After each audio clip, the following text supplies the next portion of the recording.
Hello, everyone, and welcome to this week's episode of Houston is Inspired at Afrovibes TV. I'm your host, Savannah Jones, and I'm here today with special guest star Carmen Maria Montiel, Texas 18 congressional candidate. Hi, Miss Montiel. Thank you so much for being here Thank you, today. Savannah, for having me here with Absolutely. you today. I Yes. appreciate it. I'm very excited to get your story and share it with the rest of our audience. So how about we start by having you introduce yourself to the audience? Well, my name is Carmen Maria Montiel. I've been a Houstonian since 1991. I have my children, three, born and raised in Houston. I am a commercial real estate broker, but I also was at some time, I'm a journalist by trade, and I used to be the anchor woman for Telemundo when I first came to Houston. I developed a medical practice and worked in it for 20 years. So I'm a bird of many feathers. I love that. That's Yeah. so cool. You're definitely a personality. I love that. All right. So, would you mind describing the position you're running for, how it's influential, and how to better educate the better public about that?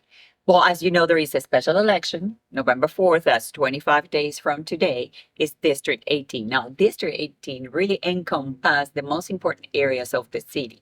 Starts at the medical center and goes up downtown, Museum District, and then it opens to the wards, third, fourth, fifth ward, and the east side, the Heights, and then goes all the way to Jersey Village and then north of Beltway 8 and wraps around the north, takes airport, Intercontinental Airport, and goes all the way to Atascocita, Humboldt. So it's very large, Yeah. but it just really wraps around the city and have the most important areas of the city, like is the medical center and downtown. Wow. Yeah, I had no idea how large it was. So it affects, it's when people think, well, I don't live in that district. Say, it doesn't matter if you don't live in the district.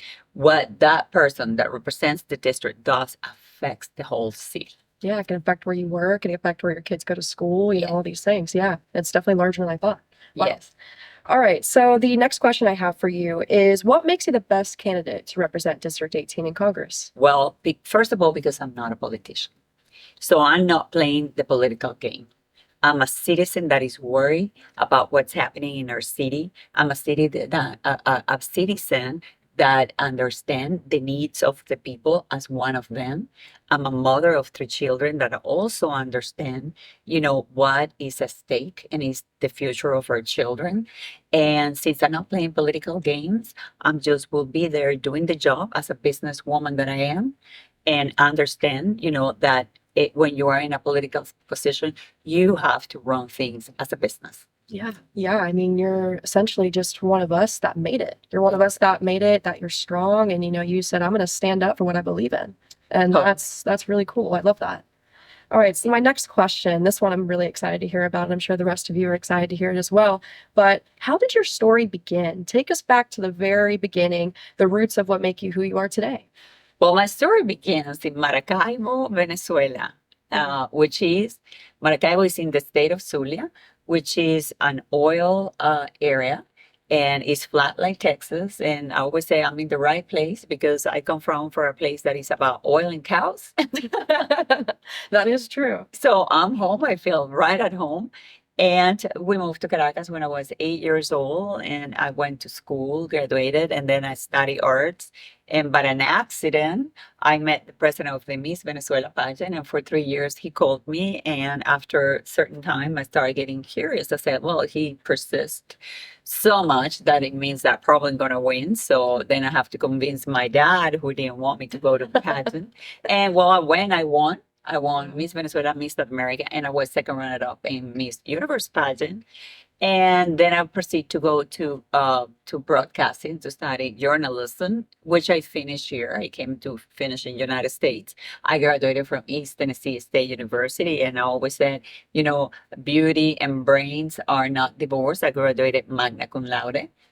And then I came to Houston to be a reporter, and I always said, I love that job, because moving to a new city and being out on the field is the best way to get to know a city. And I got to know Houston and its surroundings. And then I developed a medical practice when I had my children, worked there for 20 years, started investing in real estate.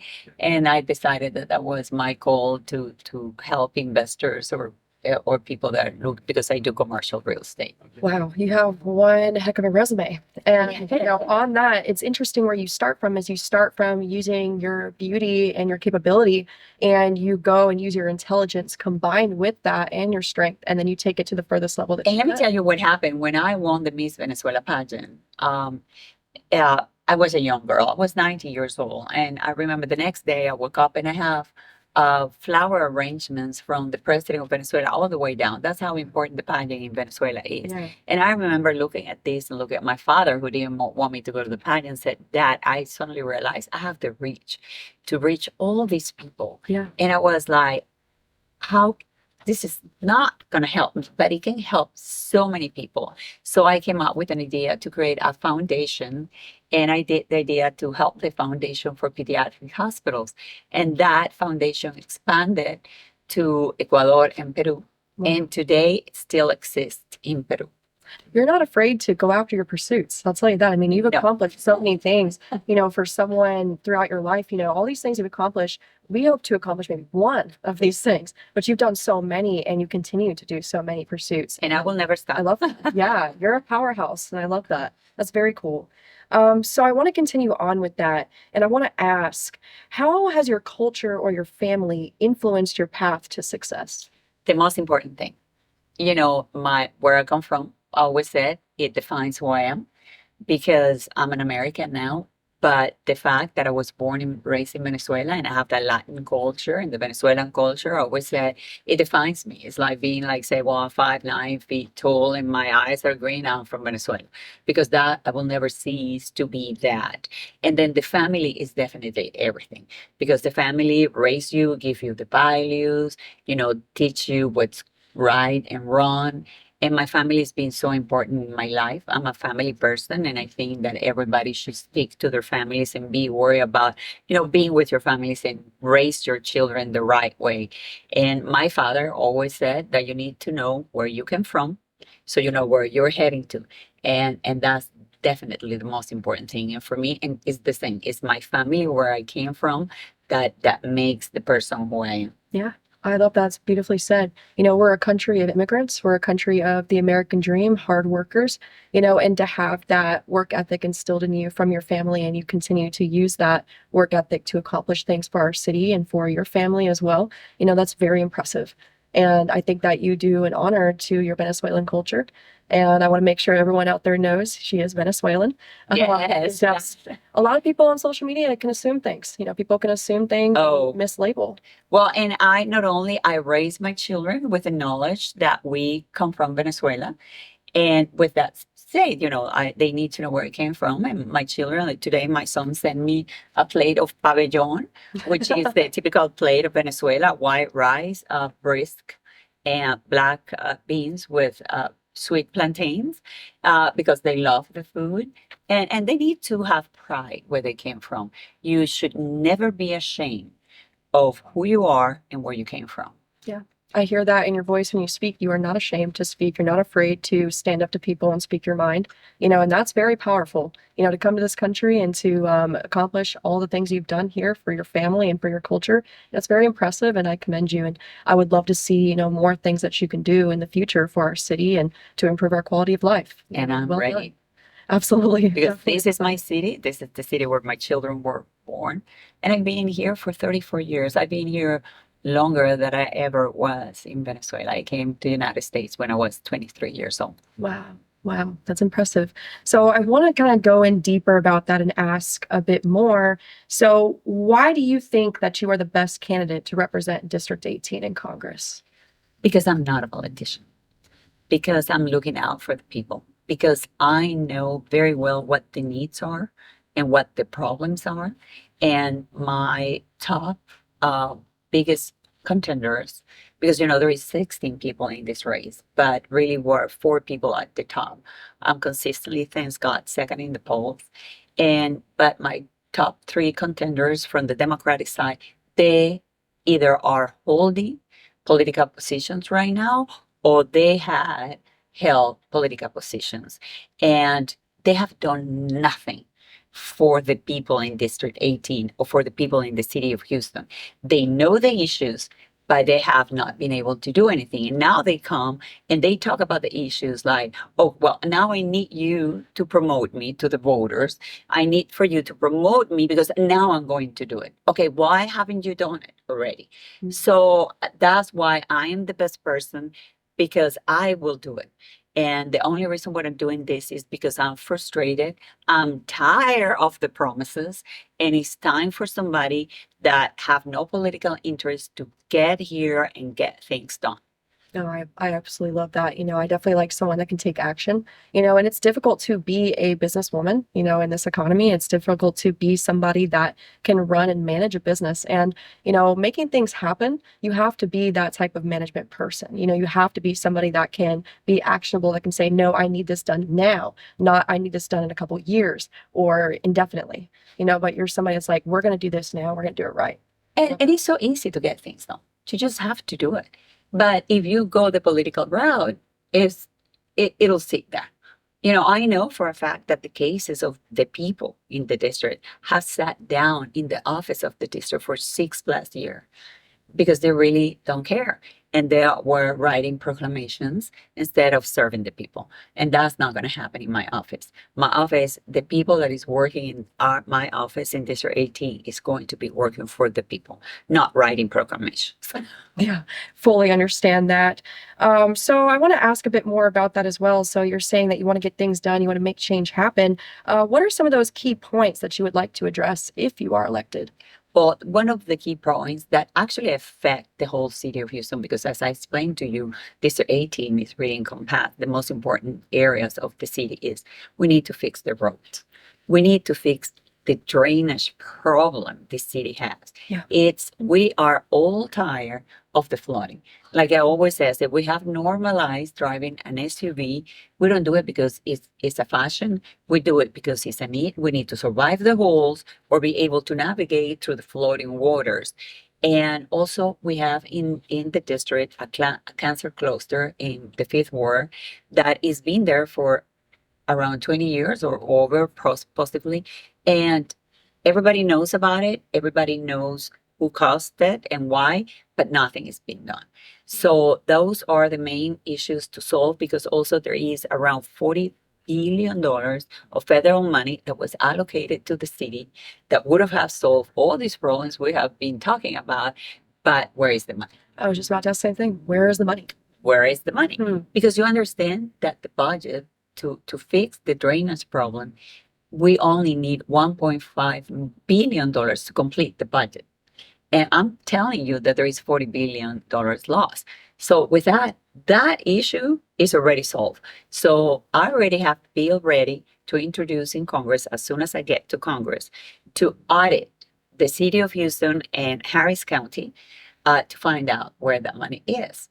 Because since it is federal money, then I can ask Congress to audit the city and the county. Yeah, that's definitely interesting. I would love to hear more about that. I'm sure the rest of you listening would like to hear more about that and that plan. And we will definitely hear more after this commercial break.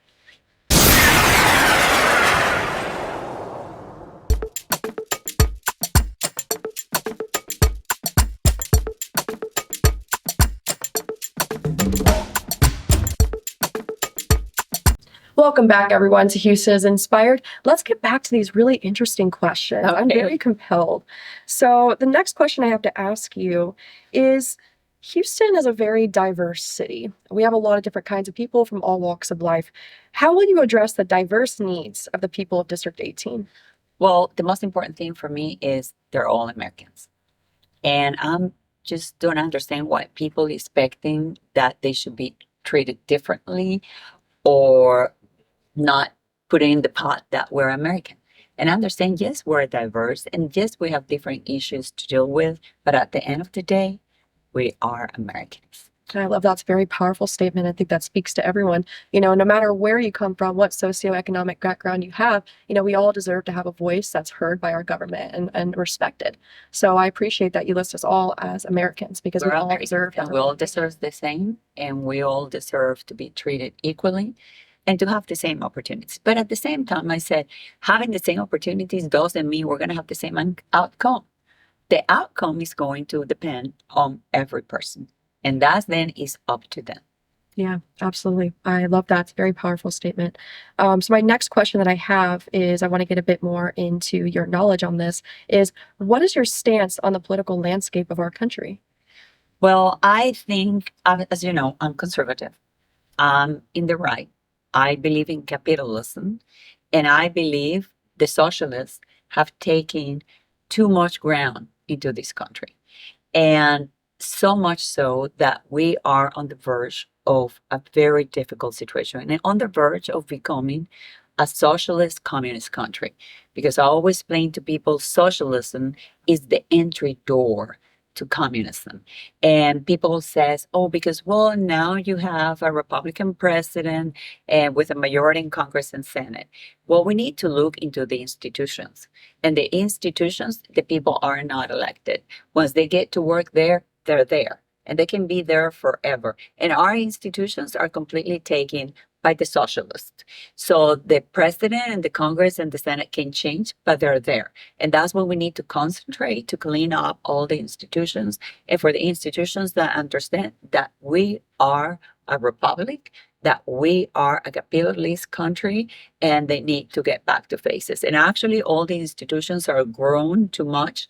There is too many of them, and I believe in cutting them back because bureaucracy is a problem. Yeah. It's, cutting back on corruption, getting power back to the people, where it should be in the first place. A small government. Yeah. That's what I'm for. Yeah, I love that. That's very nice. So going in further a little bit too, I want to know some specifics. So what is your campaign slogan and why does that slogan represent you and your platform? Well, my slogan is Houston, we have a problem. Yeah. Why it represents the situation of the city of Houston.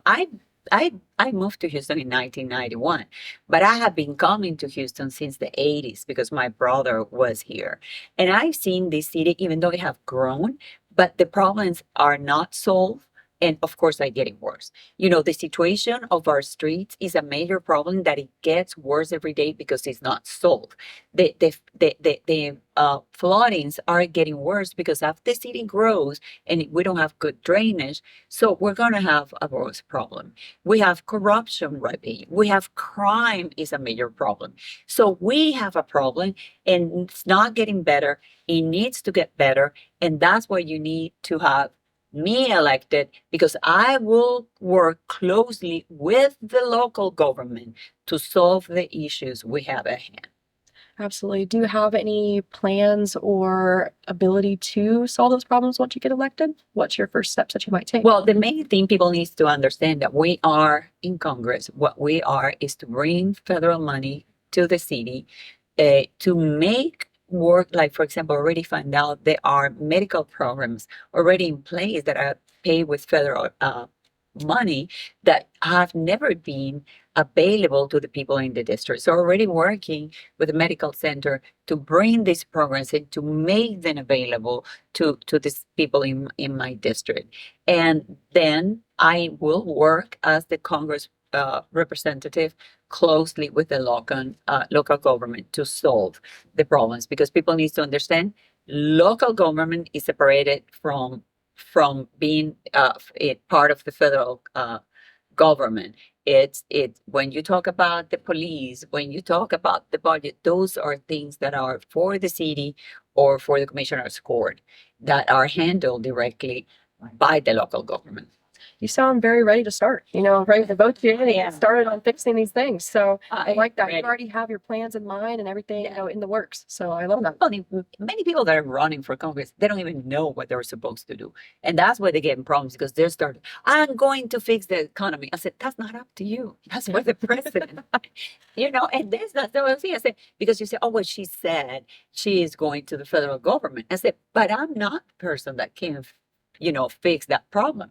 That's up to the president. So you need to understand your position and what you can do in the position you're going to help. Yeah, realistic and attainable goals. Exactly. That's definitely what we need, realistic and attainable.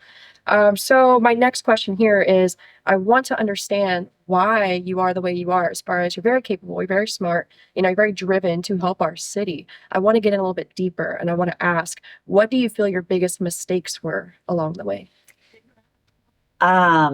Well, we have many. I always said my biggest mistake is I'm a survivor of domestic abuse, and my mistake was not getting out earlier, not understanding earlier that that's what's happening.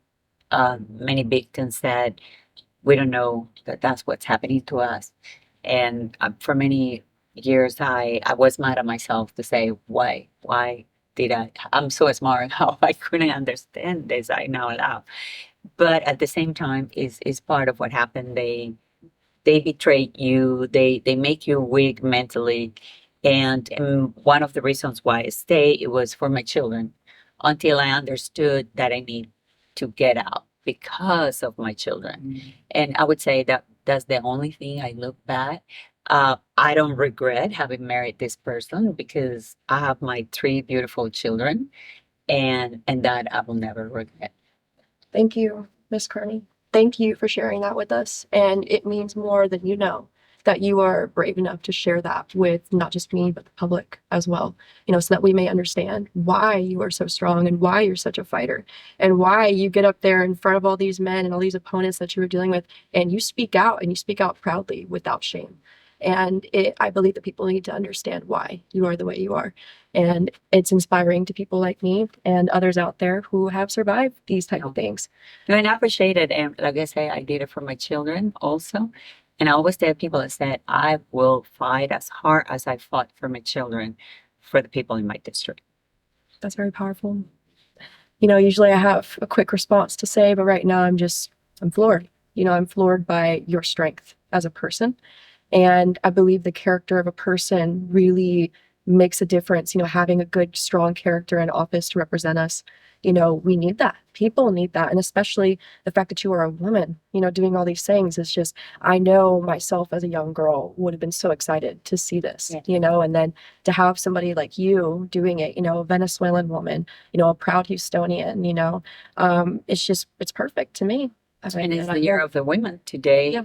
A very important Venezuela woman, Maria Corina Machado, was announced she won the Nobel Peace Prize. So Wow. it's time for the women. Yeah, it's definitely a time for the women. And I hope that you inspire more women to pursue great things the way you have. All right. So my next question now is, let me see. What are your specific goals for the future of District 18? What would you like to see for your district and for your city? Well, like I say, first we need to fix the infrastructure. We need to fix our roads. We need to fix our drainage. We need to find where the $40 billion is so we put it to work for the people. We have a big difference in social, economic, and development between the east side and the west side of the district. I always said that my dream is to see the east side like the west side. And that'll be my biggest accomplishment as District 18 representative at the next Congresswoman, when I elevate the east side to be just like the west side. I love that. So going into that as well, so what do you feel that your proudest accomplishments are so far? My three children. I love that. No doubt. And I have many things in my life, but my three children, not only having them, but I raised them to be the adults they are today. My oldest daughter is an artist. She is incredibly creative. She graduated with a Master in Fine Arts, summa cum laude, this last May. My second daughter graduated last May from law school and passed the bar at the first try and just got sworn in as a lawyer to protect the Constitution of the United States on Wednesday. And my son is studying chemical engineer, his third year. So I'm proud of them because that's my biggest accomplishment. The mother I was able to be for them and to push them out of a bad situation and be successful. And that's why I'm so proud of the three of them. It's truly inspiring to hear where you came from, your journey, and then also what you were able to do for your children, and being able to do that for your family. And, and your amazing story, I can imagine all the type of things you could do for our people, And I think that's very impressive and very humble of you to say, my biggest accomplishment, no matter, Telemundo, pageants, campaigning, all these things, my greatest accomplishment is the success of my children. My children. And that's humility and strength. And people need to know that, just because you're running for political office does not mean that you're cold or unfeeling, but you are indeed strong, empathetic, and a fighter for the right reasons. Yeah, a fighter for I'm the a right mother reasons. before anything. Yeah. And I think having that, it brings something different in when you're a business person or a political person. And especially if you're a good mother, because not all mothers are good mothers, because you understand people different and you see through people what you can bring out of, because I like my children, they were little, but I know who they were going to be. Yeah. Because I was able to see their talents and I brought that out of them to make them the successful children they are now.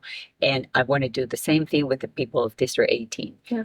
Empower them and bring the best out of them. So we are all better in the city of Houston. I love that.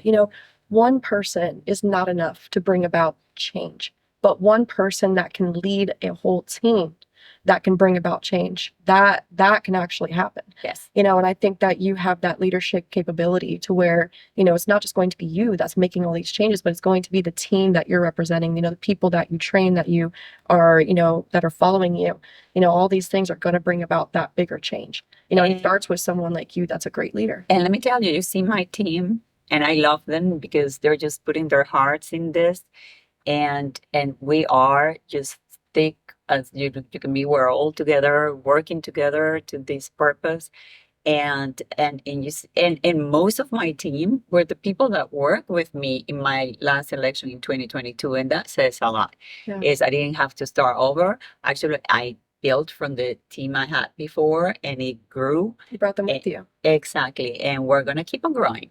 I love that. And I'm excited to see what you guys do in the future. So, starting to get toward the end of our lovely interview, I would like to ask you if you could choose one word that described you as a leader, what would that word be and why? Resilience. Yeah. I think is the most important. Describe me. I never to not for an answer. For me, no was the starting of I understand of now. negotiations. For me, no was not was the possibility of changing that. And it didn't matter how hard things are, how difficult they are. I just roll my sleeve and keep on going and fight for it. So I think I need a lot of resilience also to fight for the people in District 18 to improve the district and get things better for all of us. Absolutely. That's very well said. And just for the people to understand, where to find more about you, if I were to locate more information about you, where would I do so? Go to Carmen number 4 congress.com. I'm saying Carmen number 4 congress.com. That's my website. And then the same thing, Instagram, Carmen number 4 Congress, and X, Carmen number 4 Congress. And you can also find me Facebook, but also if you go to my full name, Carmen Maria Montiel, you can also find me in all these platforms and just get information on the website. We need volunteers, so we're getting close to early voting and election day, and donations also. It doesn't matter, $5, $10, everything's at up and is needed to finish. We have 25 days of today. Remember, November 4th is the day, but early voting start on October 20th. Absolutely. Well, thank you everyone for watching this week's episode of Houston is Inspired. And everyone watching, stay inspired and vote for Carmen Montiel in 25 days. Thank you.